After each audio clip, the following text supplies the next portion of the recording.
farm agriculture being abandoned. For a vertically integrated, industrialized corporate agricultural system where farmers don't count, you know, they want us to be servants. Environmental and antitrust and merger laws are ignored. Environmental laws are abused.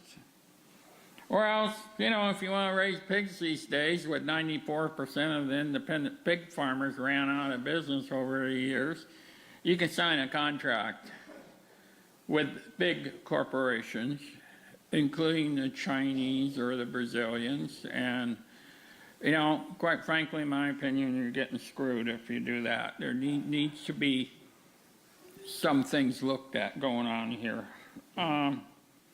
Consumers and taxpayers are also questioning the system. We need the help of the consumers to redo family farm agriculture. And, you know, they're starting to care about what they eat, how the animals are treated, the pollution that's being caused. There needs to be a Green New Deal in agriculture.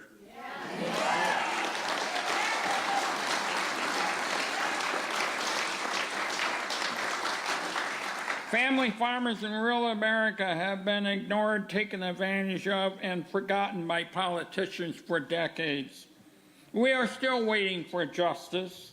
Here we are, another election cycle, another opportunity, and a fight for justice. And let me say, there's just a couple, three of the candidates who have even mentioned the word rural so far in this cycle.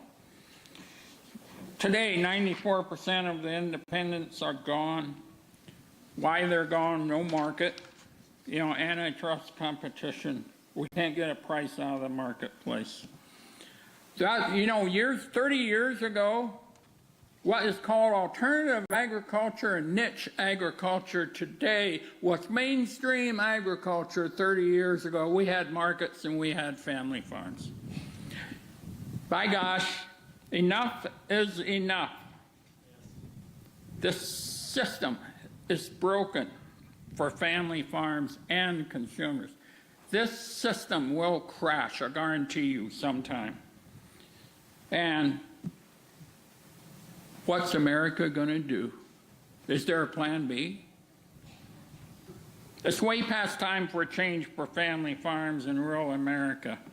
That's why, again, in this election cycle, I am supporting candidate Senator Bernie Sanders for president.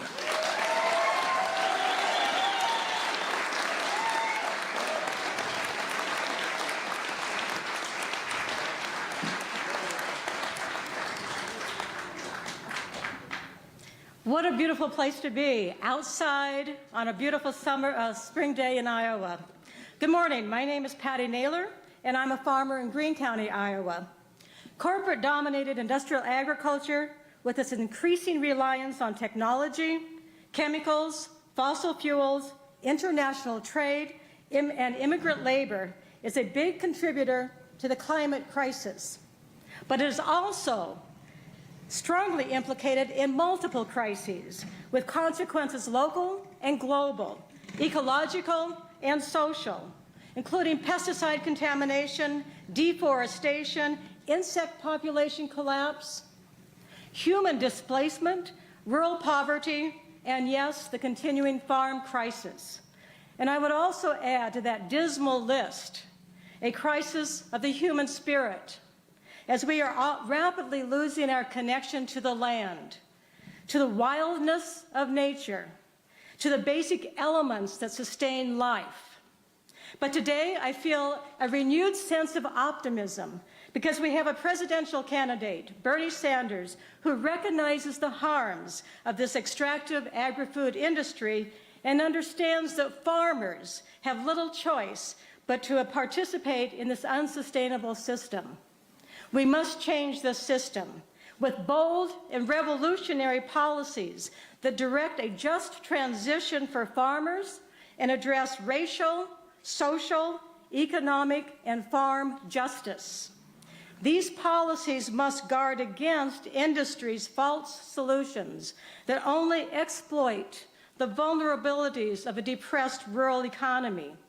I must say, Iowa's wind energy expansion is a prime example of this exploitation, with thousands of wind turbines further industrialized in our countryside and continuing the exodus of people from rural areas in much the same way as the hog confinements have been doing for years. We need a better balance. Put in place, these revolutionary policies will result in benefits that reach far beyond agriculture. For example, a parity system with fair prices and supply management will support our current farmers, but will also open space for new farmers with diverse crops, for wildlife and conservation, for a transition to ecologically sound organic methods, and for a return of livestock to our pastures on family farms. A renewed economic vitality and ecologically sound land use will improve our water and soil quality.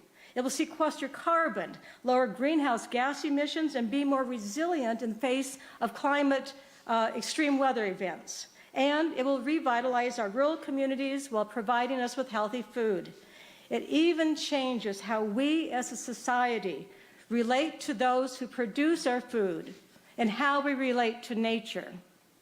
In addition, federal grain reserves and a fair trade agreement that allows for each nation's food sovereignty, coupled with an end to regime change and foreign international intervention ideology, will go a long way toward creating stability and peace in the world. Food will no longer be a weapon or a negotiating tool. I believe these policies will have the power to unite us all, farmers and consumers, rural and urban citizens alike, in a just transition to a better way of producing and consuming food that honors and respects the resources that Mother Earth has given us and ensures farmers, the caretakers of the land, a decent living. That's why I am here today supporting Bernie Sanders for president.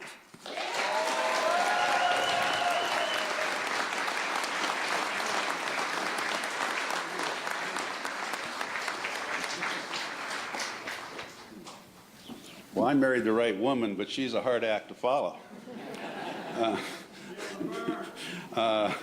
I'm George Naylor, and I've been farming for 42 years, raising corn and soybeans in our Greene County farm, where we are celebrating the 100th year of it being in the family.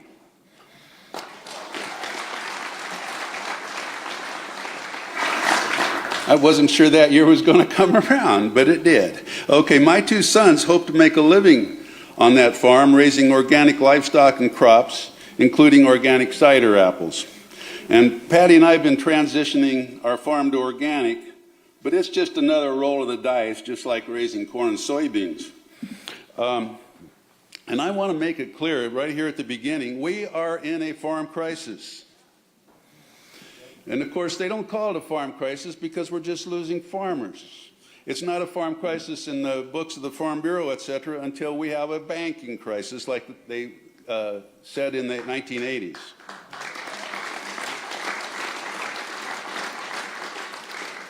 And just think, we're supposed to make a living at a casino called the Chicago Board of Trade. And we're supposed to be stewards of the land. Well, I'm sorry, those two things are not compatible.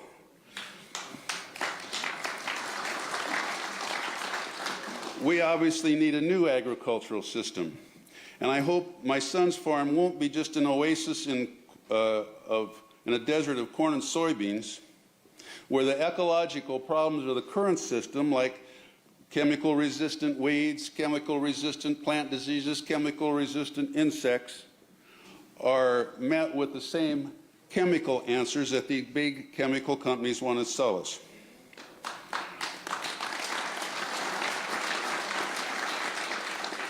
So those chemicals are failing. The system is failing farmers. The system is failing everybody except the people that profit from this cheap commodity system. And I'd say that's disaster capitalism for sure. Now, 40 years ago, I ran and was elected to the first Iowa Corn Promotion Board.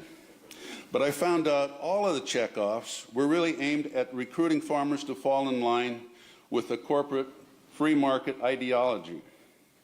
When I studied economics at the university, I found out that that discredited ideology was the same one as Presidents Harding, Coolidge, and Hoover that created the income inequality that led to the Great Depression. The commodity organizations also wanted us to believe Farm Bureau's classic lie: farming is just like any other business. Now, you know farming is not just like any other business.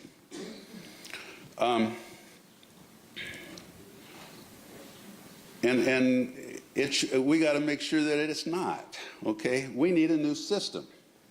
When I was president of the National Family Farm Coalition and joined farmers around the world to protest NAFTA and the World Trade Organization, we knew that Monsanto and DuPont would take their technology to South America to raise more corn and soybeans by plowing up the rainforest and the grasslands of South America.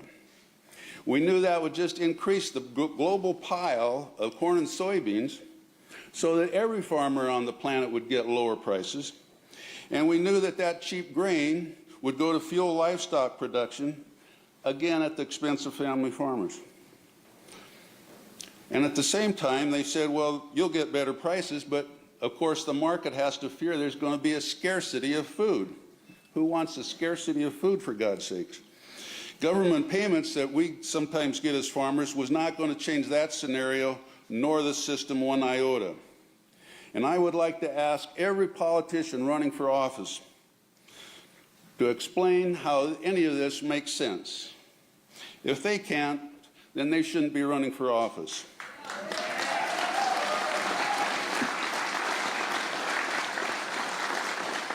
We need a new agricultural system. It must preserve the rainforest and the grassland around the world. In fact, we must direct our own agriculture so that we have more pasture and hay, growing permanent legumes and grasses. And we can do this democratically with a Green New Deal. A just transition where none of today's family farmers have anything to fear but fear itself. To quote FDR. And I want to repeat that. We have to have a just transition. There's no use talking about all this stuff unless we know how to get from here to a new agricultural system. So we are lucky to have the tools from the original New Deal to help us get there. Indexed price floors, grain reserves, and through quotas, we can limit the production of annual crops like corn and soybeans that contribute to soil erosion, chemical pollution, and that also fail to sequester carbon in the soil. This can be done democratically, and because we create reserves and protect our precious soil, we can do it without creating scarcity. So having been at the Hill in Washington, D.C. many times, I can tell you Senator Sanders is one of the few members of Congress that will listen to farmers and actually understand what they're saying. We know we are in a farm crisis and our agriculture is headed for a cliff. So it's obvious to me we need a new agricultural system, we need a new political revolution, and we need a new president, that being President Bernie Sanders.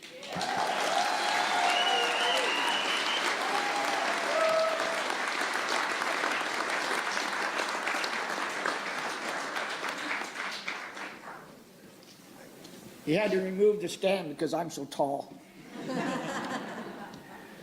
Hi, everybody. Thank you for coming here today to hear the story of the family farmer. My name is Larry Ginter, and I'm a third-generation family farmer, now retired. I live near Rhodes in Marshall County, and I've seen farming change from economic stability to boom and bust periods. I lived through the Roosevelt's New Deal's 1940 to 1953 farm parity programs, a period of real farm economic stability. Farmers received cost of production plus family living expenses. There was supply management and a grain reserve to protect our nation from national disaster. As a kid of the 40s, it was a happy, stable time. Family farmers were diversified and flourishing, and small town streets like my hometown were thriving. In 1953, Roosevelt's farm parity programs were deregulated, and boom and bust economic cycles became the norm, leaving in its wake millions of good family farmers leaving the land, and small towns become nothing but shells of what they once were. Sorry, folks, I can't help it. Then came the 80s farm crisis. Like today's agribusiness called the shots in politics.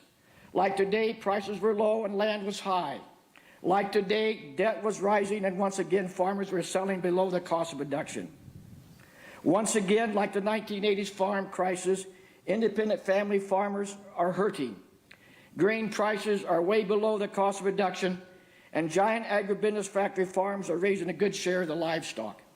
Giant firms like Monsanto are free to monopolize, unmolested in the marketplace. It's time to say hell no to boom and bust and to market instability and monopolization. It's time to raise less corn and more hell.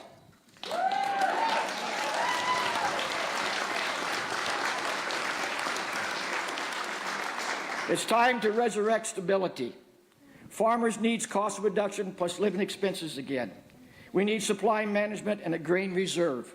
My renter doesn't want an off-farm job. He wants a parity price at the farm gate. Before I continue here, I'm going to speak from the cuff here now. This is an international fight. Family farmers all over the globe are hurting, and rural communities all over the globe are hurting. You folks alone, working with family farmers and workers working together, can change this thing. We're the ones that create the wealth in this country. Commerce cannot turn a wheel unless you go to work and farmers go till the ground. That's a fact, and that's your power. And we need to understand and work together as a community and work with Bernie Sanders, because he can help us and we can help him forge a new future. You've got to understand your power. That's all there is to it. I believe together as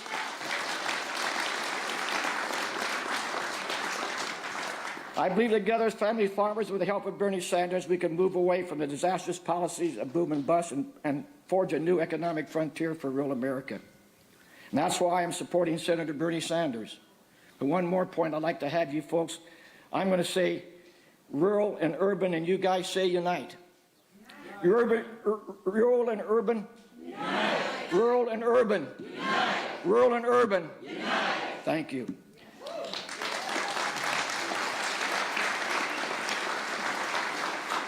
I'm supporting Bernie Sanders. It's an honor to introduce the next President of the United States, Senator Bernie Sanders.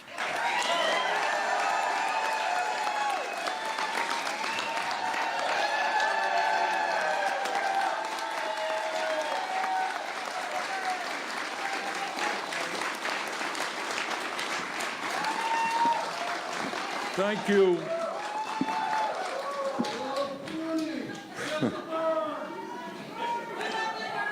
Let me thank you all for coming out. This is a wonderful turnout. And let me thank George and Chris and Patty, and let me thank Larry for that very generous introduction. Before I go on, I want to introduce a couple of people who are with me today. Please welcome Ro Khanna. Ro, where are you?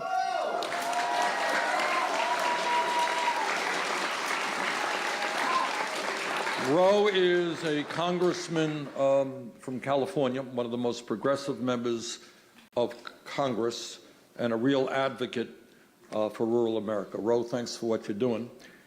One or two of you may have heard of Ben & Jerry's ice cream. Let me introduce Ben Cohn, one of the founders of Ben & Jerry's ice cream.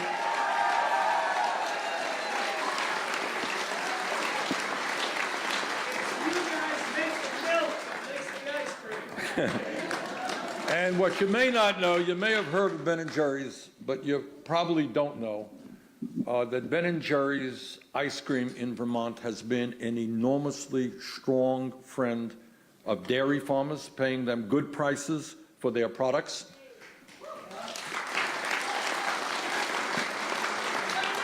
And they have been environmental leaders, in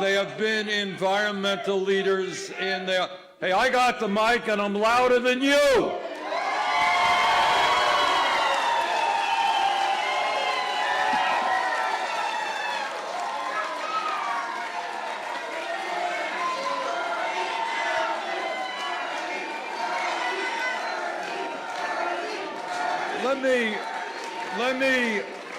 Let me just say what you already know, that what this fight is about is not complicated. Some people are writing off rural America. They're saying everybody's going to the cities. Well, people want to go to the cities, that's fine. We're a free country. But I come from one of the most rural and most beautiful states in the United States. I will not write off rural America.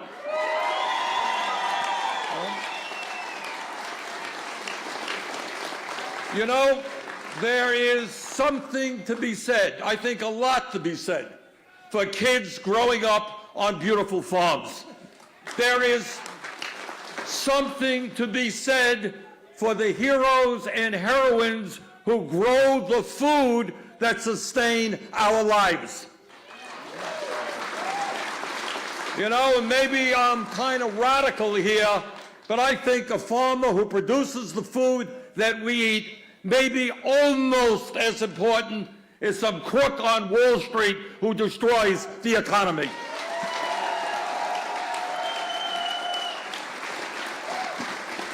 So those of us who come from rural America have nothing to be ashamed about, and the time is long overdue for us to stand up and fight for our way of life.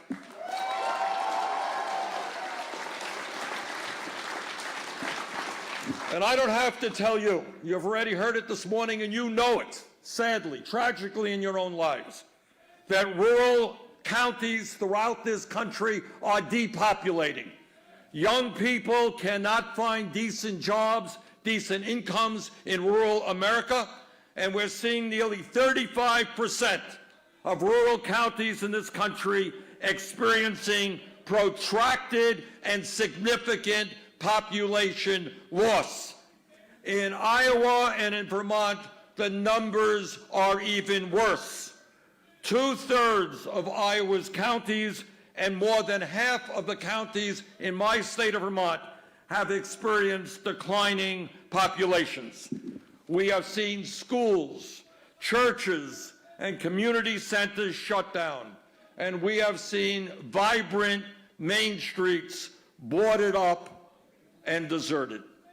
In Iowa, in Vermont, and all across rural America, we have seen family farmers go out of business as the prices they receive for their products decline rapidly and do not even cover the cost of production. We have seen at the same time, tragically and dangerously, large agribusiness corporations and factory farming taking over agriculture. And today, we do say enough is enough.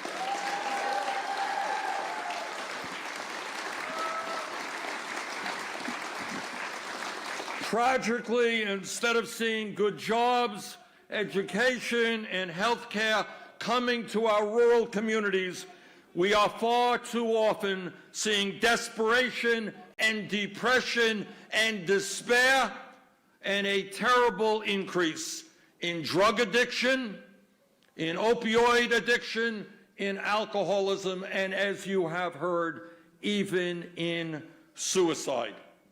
Unbelievably, and let's never forget this, life expectancy in rural America, because of that despair, because of the losing of hope for the future, because of the worry about future generations, life expectancy is actually in decline. Let me make a point that is fundamental to what our campaign for president is about. And that is, if we are going to accomplish our goals, we need a political revolution all across the board.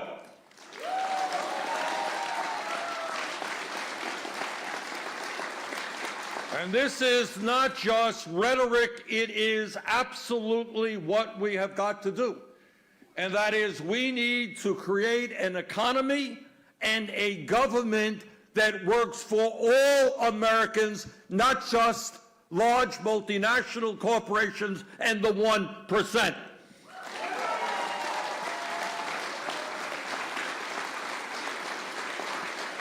While family farmers in Iowa and Vermont and all over this country are being driven off of the land, you got 3 families in America that own more wealth than the bottom half of the people in this country. You got 1%, the top 1%, owning more wealth than the bottom 92%. And while farmers cannot afford to purchase health care, 49% of all new income in America is going to the top 1%. That ain't right, and we're going to change that.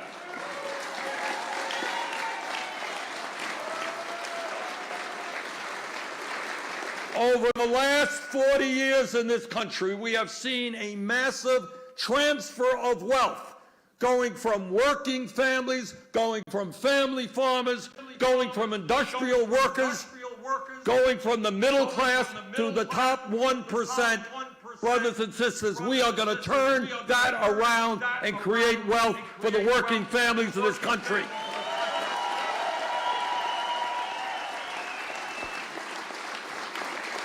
Today we're going to focus on family agriculture. We're going to talk about agribusiness. But I want you to know that the fight is the same in almost every sector of American society. Let me give you a few examples. At a time when the average interest rate on credit cards is over 17%, Wall Street is making record-breaking profits and paying their CEOs outrageous compensation packages. Do you know how much Wall Street borrows money for? 2.5%. And yet we're paying 17% interest rates on our credit cards, and you got payday lenders picking on the poorest people in this country, charging them 40, 50, 60%. We're going to take on Wall Street and end usury in the United States of America.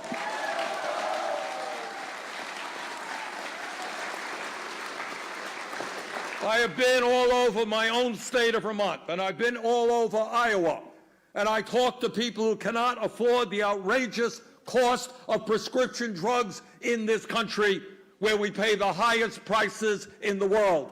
Last year, the top 10 drug companies made $69 billion in profit, yet 1 out of 5 adults in America cannot afford the medicine they need. We're going to stand up to the greed of the pharmaceutical industry. We're going to cut prescription drug prices in half.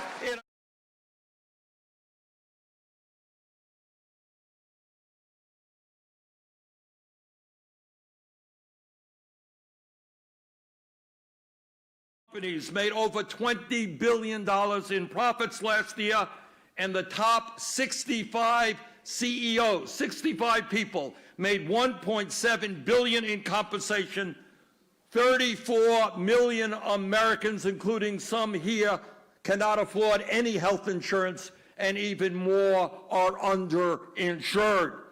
And brothers and sisters, under a Bernie Sanders presidency, the United States will end the embarrassment of being the only major country on earth not to guarantee health care to all people as a right.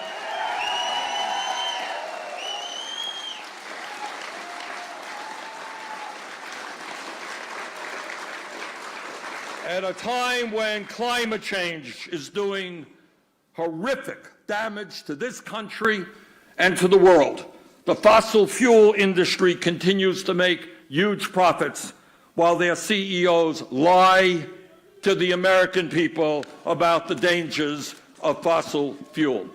So the point that I am making is the fight that we have against agribusiness is exactly the same fight that people all over the country are facing. Bottom line is that the rich are becoming much richer, that corporate greed is destroying the middle class and the working class of this country. And what the message of our campaign is about, it's us, not me, because together we are going to stand united and take on these powerful special interests.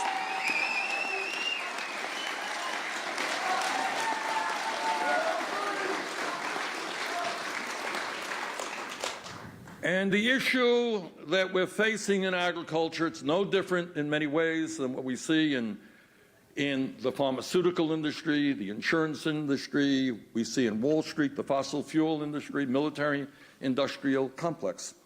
While corporate profits are soaring in agribusiness, while merger after merger gives even more power to a handful of giant international conglomerates, thousands of family farmers in my state of Vermont, in Iowa, in rural America are being driven off the land every single year because the prices they receive will not keep those families intact.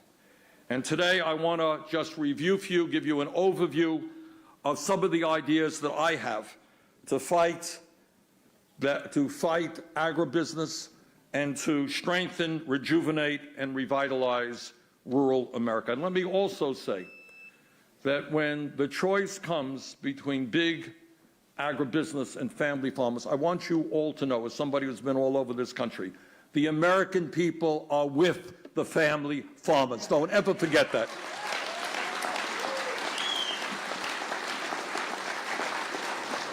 First and foremost, when we talk about rural America, we have got to obviously talk about agriculture and the crisis in family-based farming. Today, 1 in 5 rural counties across the country rely on agriculture as a primary source of income.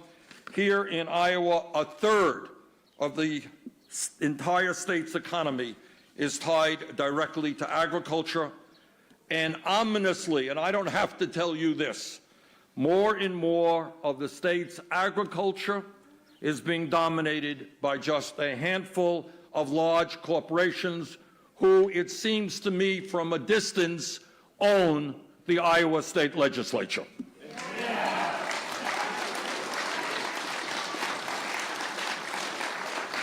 And legislatures throughout this country. Over the past 40 years, listen to this, over the past 40 years, the United States has lost 90% of its pork producers, 88% of its dairy producers, and 95% of its egg farmers. In rural America, we are seeing giant agribusiness conglomerates extract as much wealth out of small communities as they possibly can, while family farmers are going bankrupt and in many ways are being treated like modern-day indentured servants. Think about it. Think about the pride of being a small farmer and being converted into an indentured servant. In too many rural communities, there is only one buyer of crops, which means farmers and ranchers are at their mercy. Farmers and ranchers are forced to use one corporation's feed and livestock. They are forced to accept one corporation's costs, and they are forced to accept one corporation's lower and lower payment rates. The result, and this is an incredible result, and I hope people in urban America hear this. Farmers know this, but urban America needs to know that when you go to the grocery store, it turns out that you are spending, that farmers are getting less than 15 cents on every dollar that we as consumers spend to purchase food. And that is the smallest share for farmers in the modern day history of our nation. 85 cents of every dollar consumers spent for food goes elsewhere. We want farmers to get a fair price for their product and a decent percentage of the...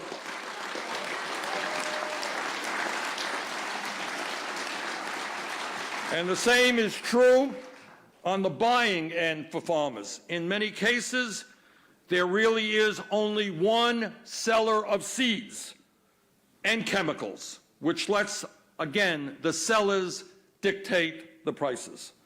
This growing monopolization of agriculture is unfair to food producers, it is unfair to consumers, it is unfair to the environment, and together we are going to change that system.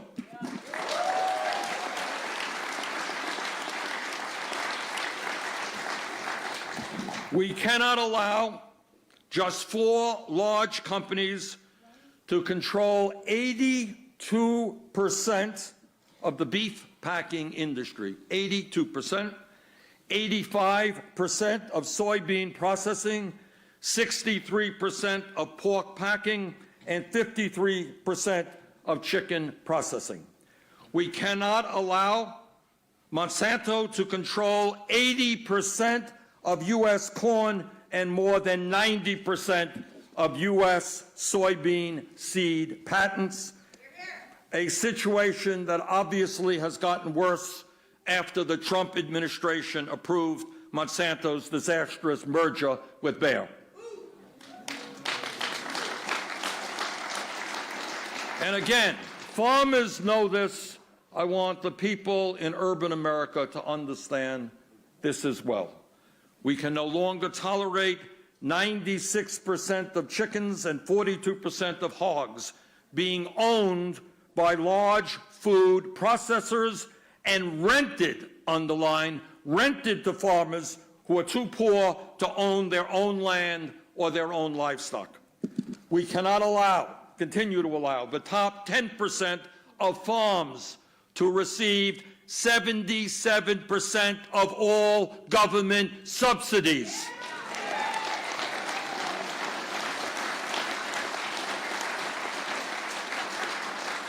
With much of this money going to absentee farm owners who live in big cities renting out their land. Here is what is going on in agriculture today. Farm bankruptcies in the Midwest are at their highest level in a decade. People whose families have worked the land for generations, who love the land, who wanted desperately to see their kids take over the farm, are being driven off of the land their families have owned for so long. But while all of that is happening, the CEO, for example, one example, who controls Smithfield Foods, one of the large agribusiness corporations in the world, received a $291 million compensation package in 2017. They don't have enough money, these corporations don't have enough money to pay farmers a decent price for their product, but somehow they do have $291 million in compensation for the CEO of that company. Man, that does not make sense to me, and that is something we are going to change.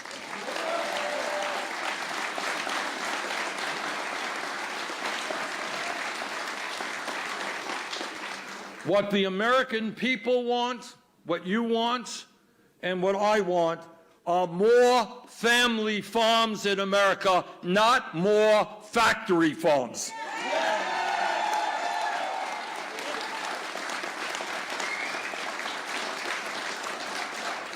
You know, Teddy Roosevelt, a good Republican, by the way, he was known at his time as the great trust buster. And if he were alive today, I think I know what he would be saying to these huge agribusiness corporations.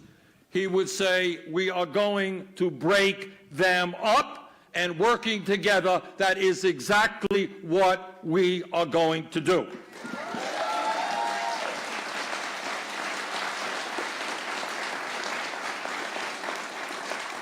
As president, I will not only impose an immediate moratorium on agribusiness mergers, I will nominate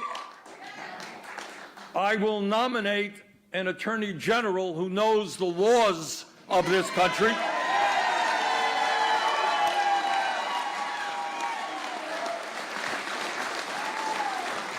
An attorney general who, by the way, will testify before Congress when he is asked to testify.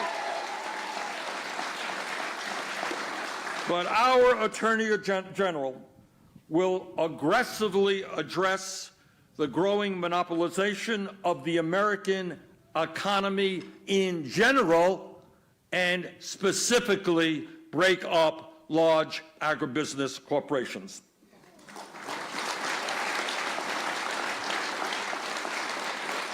Look, nobody who looks at the issue, this is not just family farmers, any American who studies the issue understands that no industry in this country should be controlled by one or two giant corporations, and that includes giant agribusiness conglomerates.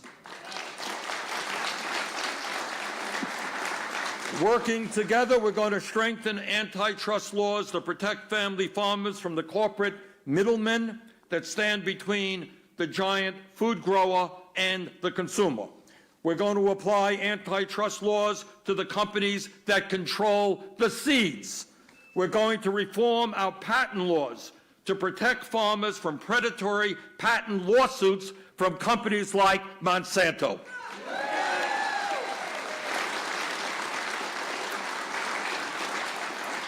We're going to make sure that rural residents have the right to sue companies when their genetically altered crops contaminate nearby farmland.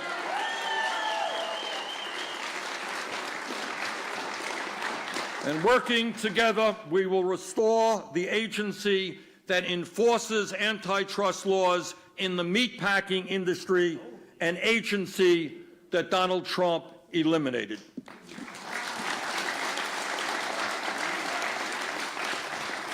We have also got to recognize that the control large corporations have over farmers is not just about the crops, the seeds, and the livestock.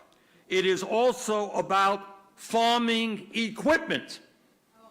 Unbelievably, and I think most Americans don't know this, unbelievably, farmers are unable to even repair their own tractors. And tractors cost what? At least $150,000?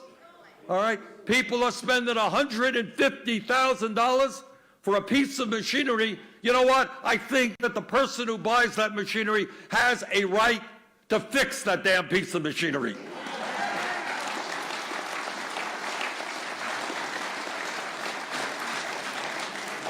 As a result of actions by John Deere Company and others, farmers can't change engine settings, they can't retrofit old equipment with new features, and they can't modify their tractors to meet new environmental standards without going through an authorized repair agent. You know, maybe I am old-fashioned, but I thought that when you bought a piece of machinery, you own that machinery, you do with it as you want.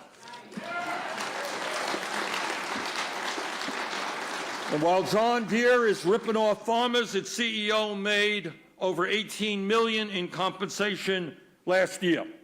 And just in passing, I might want to mention that that same company that made $2.2 billion in profit last year paid nothing in federal income taxes as a result of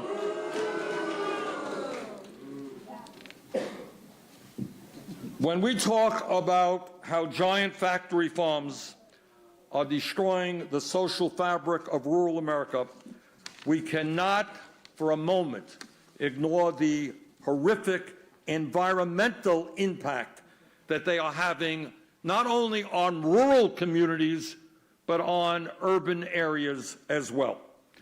Over the past 30 years, the number of factory farms in this country has skyrocketed from about 3,600 in the early 1980s to more than 19,000 today.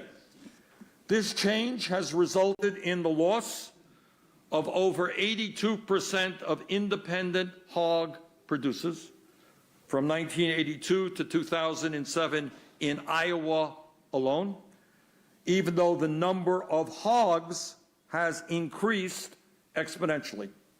Every day, farmers are being driven off of the land while we see the growth of massive, consolidated industrial agriculture.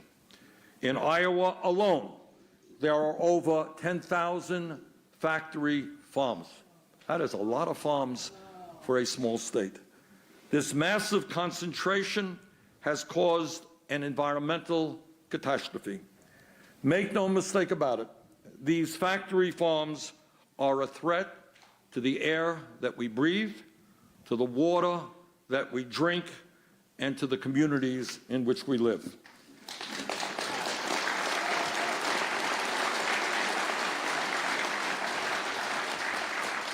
Incredibly, and this really is incredible, factory farms are responsible for 1.4 trillion pounds of animal waste in America. Given this reality, it is really unbelievable to me that the Republican leadership in Congress has been doing everything it possibly can to exempt factory farms from environmental laws. How crazy is that? Unbelievably, the Trump administration recently proposed a rule to exempt factory farms from reporting pollution emissions. Can you believe that? Even though communities near those operations are experiencing, as a result of the terrible odor, housing prices are going down. Who wants to live in a community where you smell manure all day? They're experiencing nausea, they're experiencing headaches, increased rates of asthma, and chronic lung disease. It goes without saying, and if there is a no-brainer out there, this certainly is one, that working together, we're going to reverse that rule. We will no longer allow factory farms to destroy beautiful communities. Working together, we will apply the full force of the Clean Water Act on factory farms. You know, a few years ago, it was assumed that in America, when you turned on the water faucet, that the water came out was clean and drinkable. Just think about it. Unbelievably, not just in Iowa, parts of Vermont, God, I was in California, thousands of homes cannot drink the water that comes out of their tap. So we are going to tell corporate agriculture that clean water is a basic human right in this country, and they're not going to destroy our aquifers, and they're not going to destroy our ability to get and drink clean water.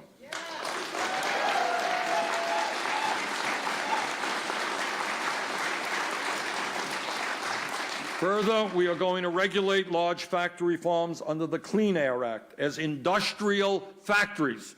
Have you ever seen pictures of what some of these farms look like?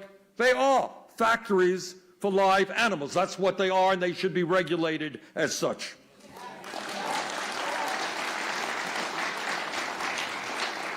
Further, we must transition away from farming systems that currently require chemical-intensive industrial farming practices that extract wealth from rural communities, degrade the soil, and pollute the environment.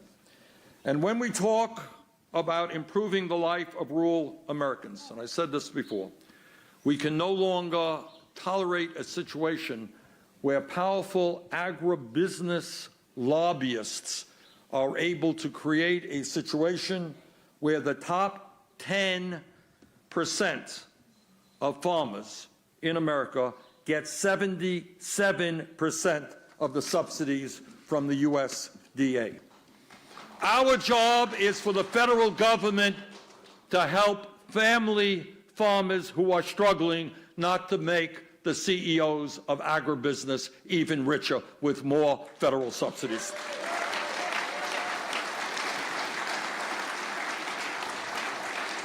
Our current agricultural policies have become so absurd that Trump's own agricultural secretary, Sonny Perdue, collected more than $250,000 in farm subsidies, even though he isn't even a farmer. He just rents the land he owns. It goes without saying that farmers should not be forced to sell their crops below the cost of production. That's another no-brainer. Farmers deserve a fair price for the very, very hard work they do. Together, we will cap those subsidies coming from Washington and make sure they are targeted to the farmers who need that help, not to these large, profitable agribusiness corporations who pay their CEOs outrageous levels of compensation.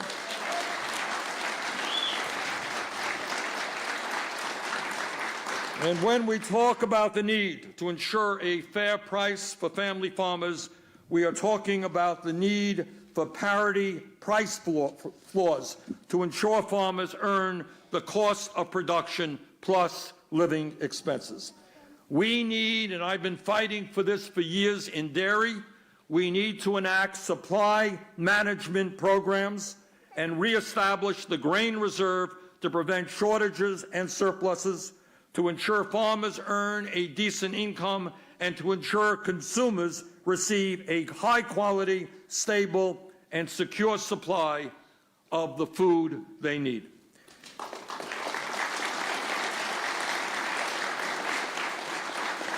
If we are going to rebuild rural America, we need to rebuild the agricultural infrastructure in small towns. This includes independent processing facilities that were lost during consolidation in the 70s and the 80s.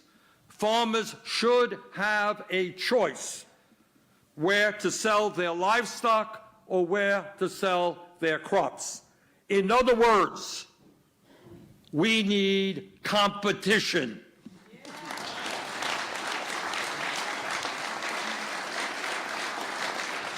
All of you are aware that the age of farmers are getting a little bit grayer. Not quite my white hair, but they're getting older. And the average age of a farmer in America today is 58 years of age. Clearly, if we are going to strengthen family-based agriculture, we need desperately to help young farmers transition on to the land and ensure farming allows them to support their families. And one of the saddest things that I see in Vermont, and I know that you see it in Iowa, you see kids growing up on the farm who love the farm, who want to take over the farm, but they just cannot make an income doing that.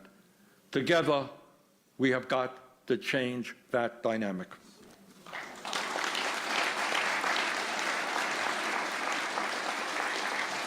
Further, we need to make certain that people of all races and backgrounds can engage in agriculture. We need young people, we need women, we need people of color back on the land. In 1914, way back when, 14% of American farmers were African American. Today, fewer than 2% are. We need our EQIP and guaranteed loan programs to stop going to factory farms and to start going to small independent farmers.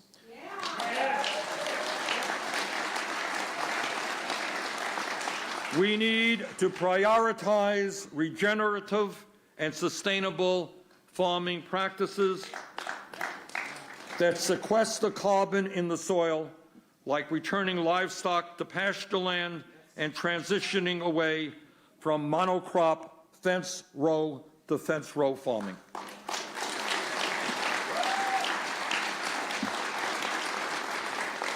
The industrial agricultural model of farming is not working for farmers. It's working for giant agribusiness conglomerates, and together we're going to change that also. You are hearing from somebody who voted against and helped lead the effort against NAFTA, who voted and helped lead the effort against permanent normal trade relations with China.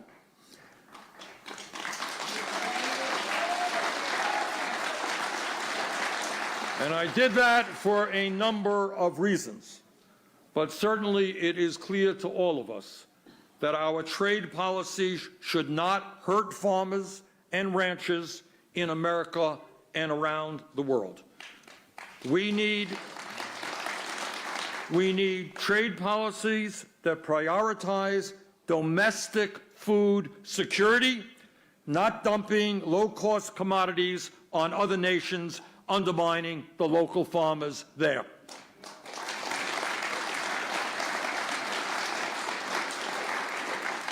Farmers, workers, and environmentalists need a seat at the table during international trade negotiations, and I will provide that seat at the table.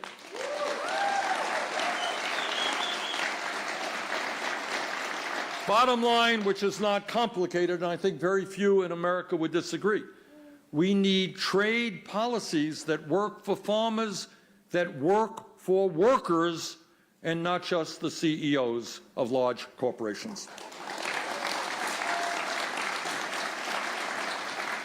And it isn't just corporate control of agriculture that is a concern. We must also challenge foreign ownership. America's ability to grow our own food and feed our population is, in my view, a national security issue.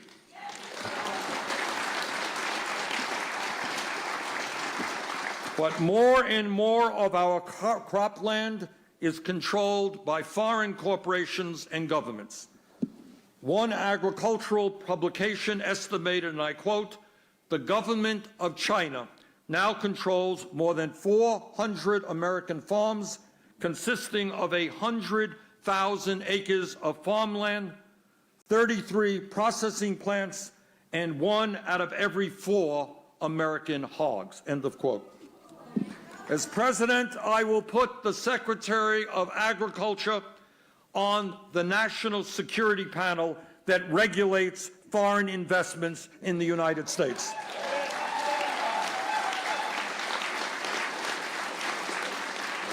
We will also strengthen the laws governing those foreign investments so that they take into account national security concerns about our food supply.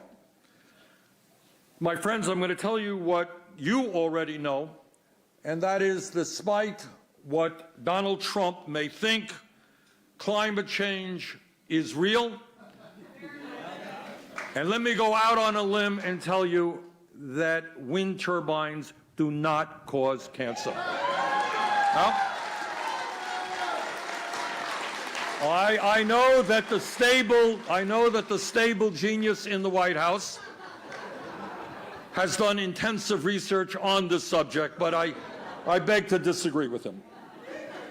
And of all of the dangerous things that Trump does, and they are many, maybe the most dangerous thing that he is doing, not only for our country but for the world, is believing that climate change is a hoax. And he thinks it's a hoax, but the scientists around the world are telling us that climate change is already causing devastating harm in our country and around the world. And very frighteningly, what they are telling us, that if we do not make major changes in our energy system and the global energy system, there will be irreparable harm done to our planet. Now, I've got 4 kids and I've got 7 grandchildren. And I believe, as I think you do, that we have a moral responsibility to make certain that the planet we leave to future generations is a planet that is healthy and is habitable.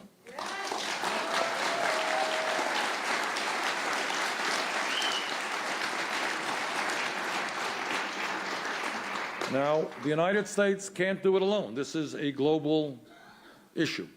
But as your president, I promise you that I will do everything that I can to help bring the world together. This is an issue impacting Russia and China, India, Latin America, Africa, every continent on earth. And what we need, and I would hope to be, the president that brings the world together to fight the common threat of climate change.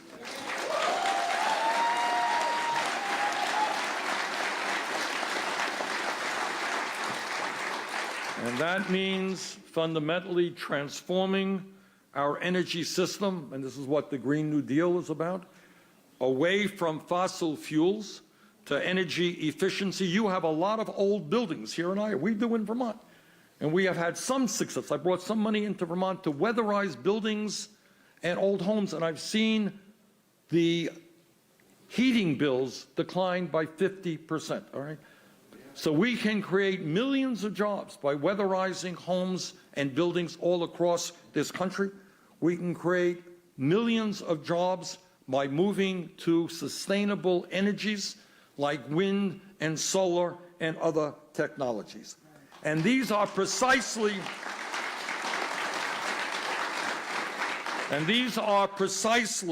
the kind of investments that can revitalize and rejuvenate rural America.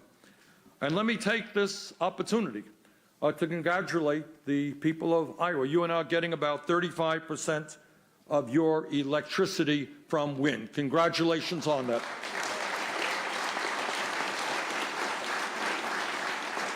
As you know, our current food system accounts for 25% of all greenhouse gas emissions. Not only can farmers drastically reduce their on-farm emissions, but farmers also have the potential to actually sequester 10% of all carbon emissions in the soil. But we can't do this with get big or get out industrial farming.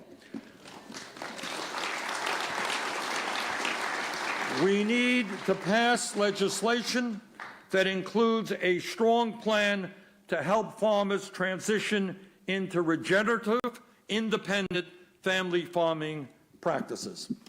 Further, we need to pass comprehensive disaster coverage and make sure that family farmers in Iowa and throughout this country receive their fair share of payments for the devastating floods that have ravaged this state.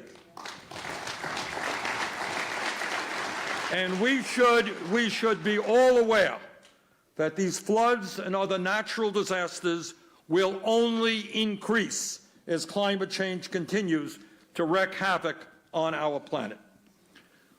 Now, there's another issue out there which is getting a lot of attention, and that is we have a president who, instead of choosing to move forward toward comprehensive immigration reform, is choosing to demonize immigrants.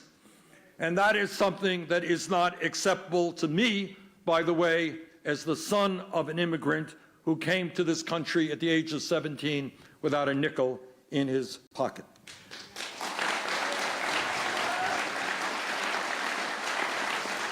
We must, instead of demonizing immigrants, we must recognize that immigrants play a critical role in America's agricultural sector and in rural communities. In Iowa, Vermont, and throughout rural America, many undocumented workers live in constant fear of deportation and lack basic human rights. I will never forget being in northern Vermont, talking to really decent farmers and their immigrant workers. And these workers were literally frightened to leave the farm, fearful of being picked up and deported. So we need comprehensive immigration reform that includes a path towards citizenship and expanded visas for our undocumented farm workers so they can live and work in dignity and security.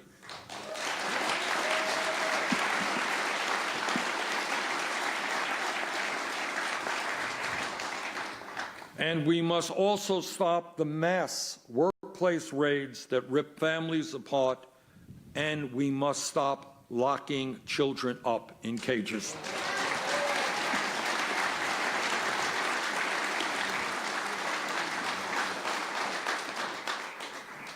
There is no question, and the thrust of my remarks today is that we need a radical change in policy if we are going to save what we all hold dear, and that is rural America and the kind of way of life that we love. So let me just tell you a few of the other things that we have got to do. And that is that we know that on our farms and in rural America in general, there are many people who cannot afford health insurance. And that is at a time when farming is a dangerous profession. So as I said earlier, it is not a radical idea to say that we will pass a Medicare for all single-payer health care program.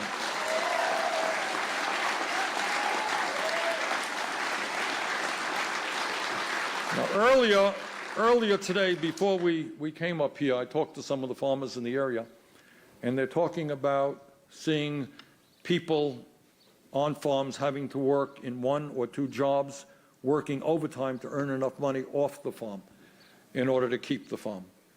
Think about what it will mean when every farmer in this country, every farmer's wife, every farmer's kid, has health care as a human right. What that will mean.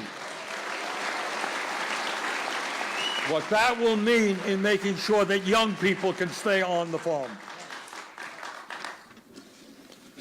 Further, and you all know this, we cannot create small businesses in rural America unless we have high-quality broadband and cell phone service.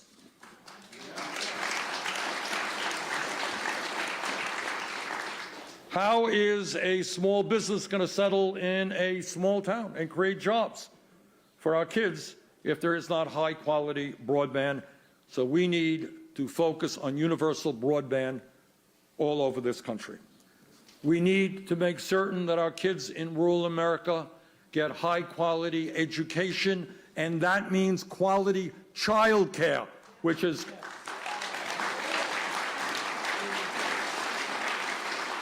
it means paying our teachers a living wage with good benefits.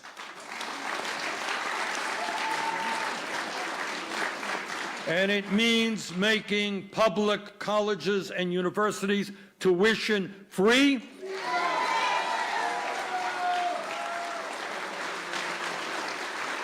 And substantially reducing the student debt.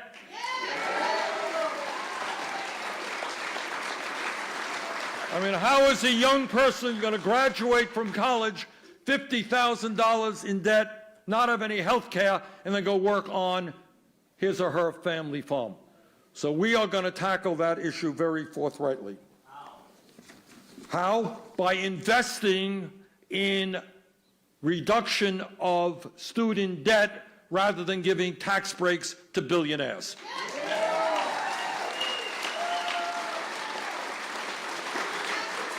Over a 10-year period, our plan calls for a $900 billion investment, significantly less than Trump's tax breaks for the 1% and large private corporations.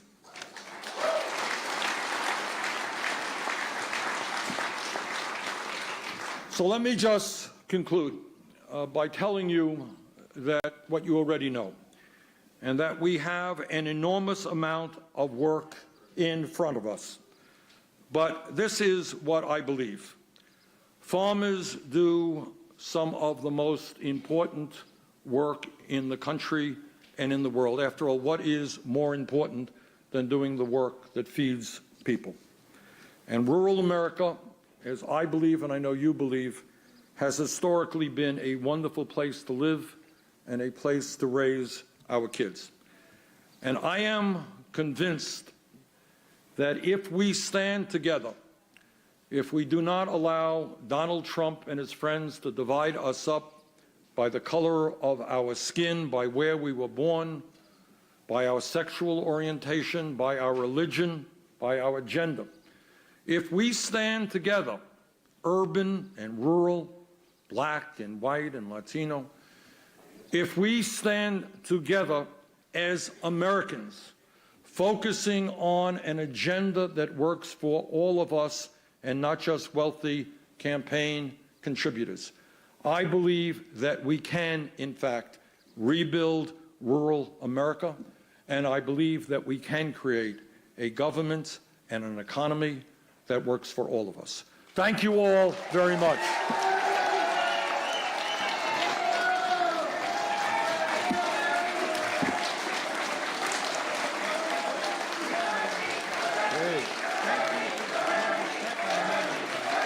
Thank you.